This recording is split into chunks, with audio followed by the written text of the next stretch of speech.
Welcome to teaching life with Anjali. तो आज जो है हम ग्रामर पोर्शन के कुछ क्वेश्चंस कवर करने वाले हैं। 25 क्वेश्चन का सेट है ये, और ये set C TET, B TET और एस टेट और जो है एच टेट तीनों के लिए ही बहुत इम्पॉर्टेंट है कि ग्रामेटिकल क्वेश्चंस आपके कैसे आते हैं, तो आप कैसे जो है उसको अटैम्प्ट करोगे और कम टाइम में, मतलब 5-7 मिनट में कैसे इसको कंप्लीट कर लोगे 25 क्वेश्चन को। तो I will work dash 5 clock, ठीक है। तो देखो ये सेंटेंस आपका जो है क्या कह रहा है, आई विल वर्क 5 क्लॉक। तो इसमें आपको बतानी है कौन सी प्रीपोजिशन आपकी जो है इसमें फिट बैठेगी। Until, up, in, to. आपको पता होना चाहिए इनका यूज़ हम कहाँ करते हैं। 5 ऑप्शन है आपके पास। देखो, टू का यूज़ करते हैं मूविंग ऑब्जेक्ट के लिए। जब भी हम किसी ऑब्जेक्ट को मूव करते हैं या फिर कोई भी चीज़ मूविंग होती है उसमें हम टू का यूज़ करते हैं। इनका हम यूज़ एट और प्लेस के लिए करते हैं, टाइम के लिए बहुत कम इसका यूज़ करते हैं।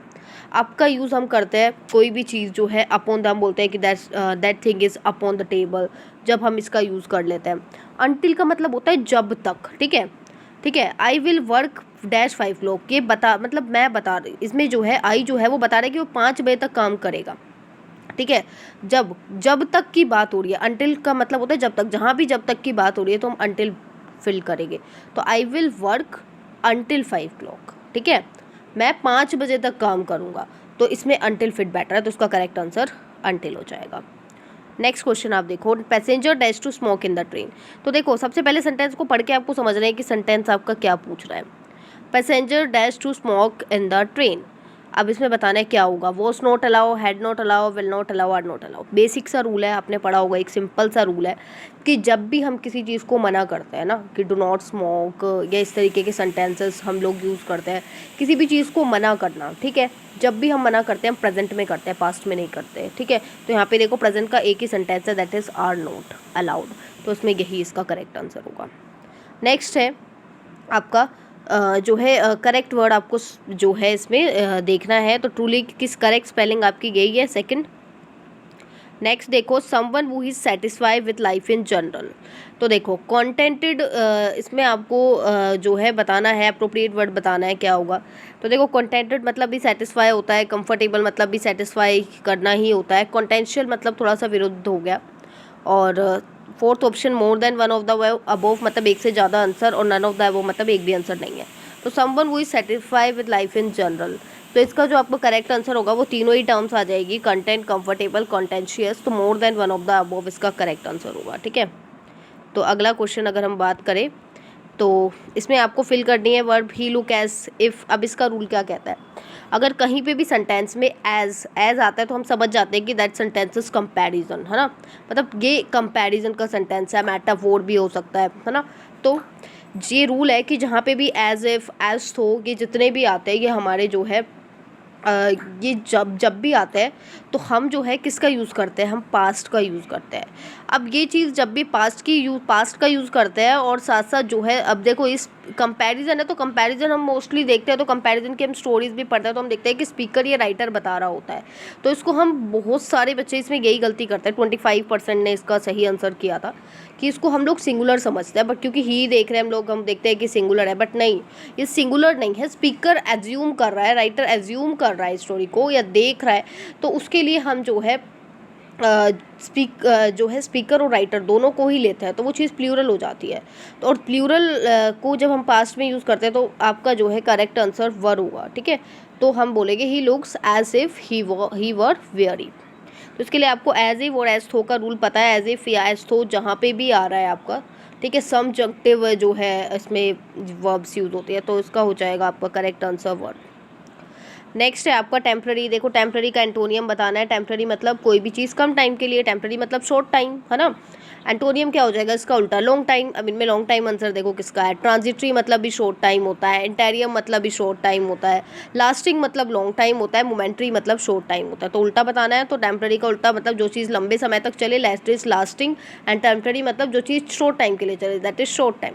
तो लास्टिंग इसका सही आंसर होगा। एंटोनियम पूछा था। वेन का मतलब होता है यूजलेस, मतलब कोई भी चीज़ अनइम्पॉर्टेंट हो, ठीक है। अनइम्पॉर्टेंट होगी तो यूजलेस होगी, ठीक है। नेक्स्ट है आपका I name the child Ritesh. इसको आपको जो है पैसिव में करना है। पैसिव में करेंगे तो क्या होगा, सबसे पहले हम लोग ऑब्जेक्ट लिखेंगे। ऑब्जेक्ट क्या है आपका, द नेम के बाद वाला लिखेंगे द चाइल्ड, द चाइल्ड, फिर हम हेल्पिंग वर्ब लगाएंगे, नेम्ड दे रखा है, नेम्ड से आपको पता चल रहा है चीज़ प्रेजेंट में नहीं है, तो आपके प्रेजेंट के ऑप्शन तो वैसे ही कट गए, सेकंड थर्ड बचे आपके पास दो ऑप्शन, फर्स्ट एंड फोर्थ। तो आपका देखो क्या होगा, हमें पता है ऑब्जेक्ट के बाद हम लोग वर्ब लगाते हैं, तो द चाइल्ड वॉज होगा या द चाइल्ड रितेश वॉज होगा, नहीं, हम जो है चाइल्ड वॉज लगाएंगे, तो चाइल्ड वॉज नेम्ड रितेश, इसका करेक्ट आंसर ऑप्शन 1 हो जाएगा। जस्टिक का मतलब देखो, जस्टिक, हाँ जस्टिक का क्या होगा, देखो इक्वालिटी का, अब जस्टिक का साइनोनियम बताना है, मतलब सिमिलर बताना है, मिलता जुलता बताना है, तो जस्टिक का सिमिलर देखो इक्वालिटी होगा, नहीं, इक्वालिटी मतलब समानता, लिबर्टी मतलब आज़ादी, फ्रेटर्निटी मतलब एक ऐसा ग्रुप जहाँ पे मतलब एक ही टाइप के इंटरेस्ट के लोग रहते हो, जैसे कि मान लो हमारा एक ग्रुप बना हुआ है जिसमें हम सब टीचिंग को हमारा सबका इंटरेस्ट टीचिंग है, ठीक है, तो हमारा जो ग्रुप है उसको बोलेंगे फ्रेटर्निटी ग्रुप, मतलब एक ऐसा ग्रुप जिसमें सभी का इंटरेस्ट समान हो, सभी का इंटरेस्ट सेम हो, that is fraternity. Next is prejudice, मतलब अनुमान लगाना कह सकते हो आप, या फिर जो है जेंडर बेस के अंदर भी हम प्रेजुडिक को पढ़ते हैं, एसएसटी में एक टर्म थी उसमें हम लोग पढ़ते हैं, जेंडर बेस का एक चैप्टर था, तो प्रेजुडिक मतलब भी आपका जो है वो जेंडरता को भी दर्शाता है और साथ साथ अनुमान लगाने के लिए भी हम इसको यूज़ करते हैं। तो इसका जो है कोई भी सही नहीं है, तो none of the above correct answer होगा। देखो नमन अर्न्स, अब एरर वाले क्वेश्चंस में बहुत सबको डाउट होती है, तो कैसे हम लोग इसको करेंगे। Naman earn 20,000 rupees the month, no error. Naman earn, Naman जो है वो देखो सबसे पहले देखो सब्जेक्ट क्या है, नमन सिंगुलर है, सिंगुलर के साथ एस सी एस लगता है तो अन में एस लगेगा, ठीक है, मतलब ये आपका ठीक है। नेक्स्ट इज 20,000 रुपीज़, ये भी सही लिखा है। द मंथ, देखो द क्यों लगाएंगे हम, द आपका अनकाउंटेबल नाउन है, और अनकाउंटेबल नाउन का मतलब जिसको आप काउंट ना कर सको, मंथ को तो हम काउंट कर सकते हैं, 12 मंथ है, आसानी से काउंट हो सकते हैं, और जो भी चीज़ जो है काउंटेबल नाउन के साथ हम अनकाउंटेबल कैसे लगा सकते हैं, तो मंथ के साथ आपका क्या होना चाहिए था, ए मंथ होना चाहिए था, ना कि द मंथ, तो यही गलत है आपका, ठीक है, ऑप्शन सी। नेक्स्ट है आपका नरेशन का क्वेश्चन है, Reena said to me can you drop me at the office. जहाँ पे भी आपका इंटरोगेटिव में क्वेश्चन आता है तो सेड टू किस में बदलता है, आस्क में बदलता है, और इफ़ दैट की जगह जो है इन्वर्टेड कोमा में दैट की जगह आप इफ़ का यूज़ करते हो, तो क्या होगा, Reena ask me that, that की जगह क्या होगा, इफ़, तो रीना आस्क मी इफ़, ठीक है, इफ़ होगा। तो आपके पास 3 ही ऑप्शन है, 3 में से ही एक हो सकता है। देखो इफ़, फिर मी किस में चेंज हो जाएगा, आई में, ठीक है, आई में। अब कैन किस में चेंज होगा, वुड में होगा, नहीं, कैन में होगा, नहीं, कैन किस में चेंज होगा, कुड में, तो I could drop her at the office. ये रूल्स है भैया, आपको बेसिक ग्रामर आनी चाहिए। Dash to learn very quickly, देखो अब इसमें देखो क्या फिट बैठ रहा है, some children learn very quickly, our children नहीं, एनी चिल्ड्रन नहीं, some children is a perfect. फिर ये कुछ पैसेज वाले क्वेश्चन है, आई थिंक पैसेज वाले तो हो ही जाते हैं सबसे।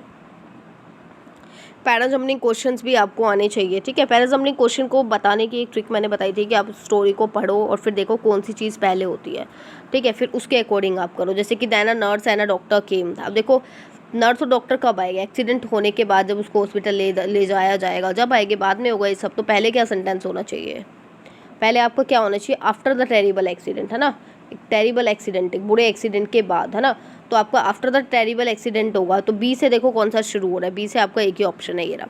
तो after the terrible accident a car took Raman to the hospital and the 2 men carry him to a bed and put him in it carefully, then a nurse and a doctor came, ठीक है, तो ये इसमें perfect बैठेगा। Next he express a great relief that the crisis was finally over.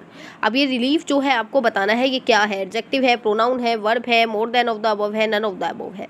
तो relief जो है आपका एडजेक्टिव नहीं है, एडजेक्टिव इसके अंदर, रिलीफ देखो क्या है, रिलीफ आपका जो है ना ही कोई वर्ब है, वर्ब नहीं है, ठीक है, वर्ब तो आपकी इसमें जो है हेल्पिंग वर्ब है और एक्शन वर्ब आपकी दी हुई है, बट रिलीफ आपकी कोई भी वर्ब नहीं है।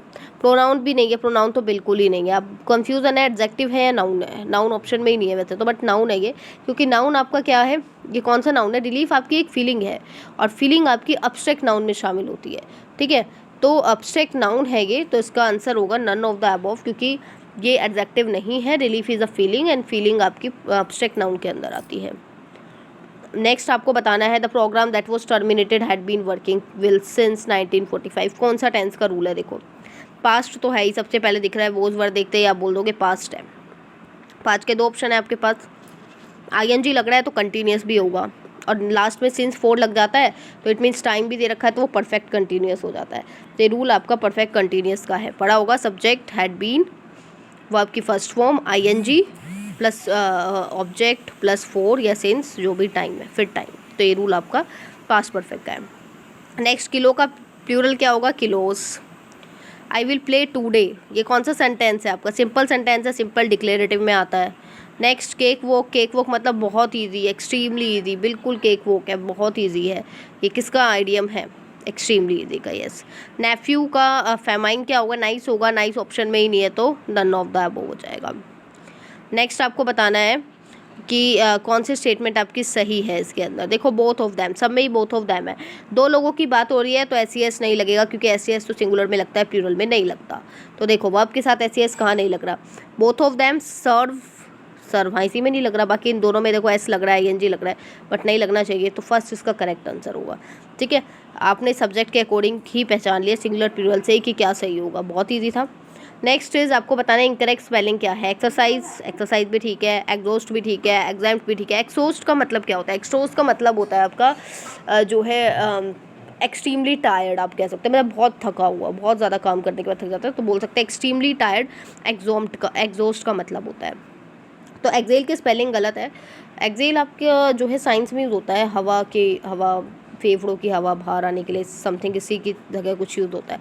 तो एक्सेल की स्पेलिंग EXHALE होती है। ठीक है, तो यही आपकी इनकरेक्ट है। तो आई होप ये क्वेश्चंस करके नॉलेज मिली होगी।